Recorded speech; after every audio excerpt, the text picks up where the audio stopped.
Sir আজকের এই সন্দেশখালী বিধানসভায় একেবারেই কোচবিহার থেকে কাকদ্বীপ পর্যন্ত প্রত্যেকটা বিধানসভায় কিন্তু প্রায় অবজারভারের নাম ঘোষণা করেছেন বিধায়ক নওশাদ সিদ্দিকী ভাইজান আইএসএফের চেয়ারম্যান। ঠিক তেমনইভাবে আমরা দেখতে পাচ্ছি সন্দেশখালীর মাটিতেই সন্দেশখালী বিধানসভায় আপনার নামটি উঠে এসছে অবজারভার হিসেবে। কী বলবেন, মানুষের উদ্দেশ্যে কী বার্তা থাকবে?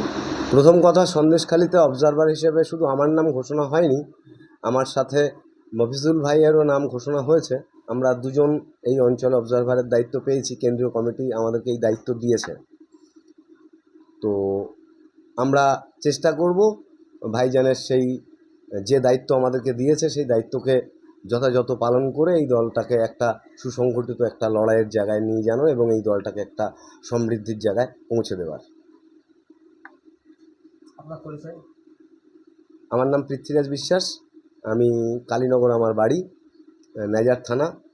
আমি পেশায় একজন আইনজীবী, কলকাতা উচ্চ আদালতের।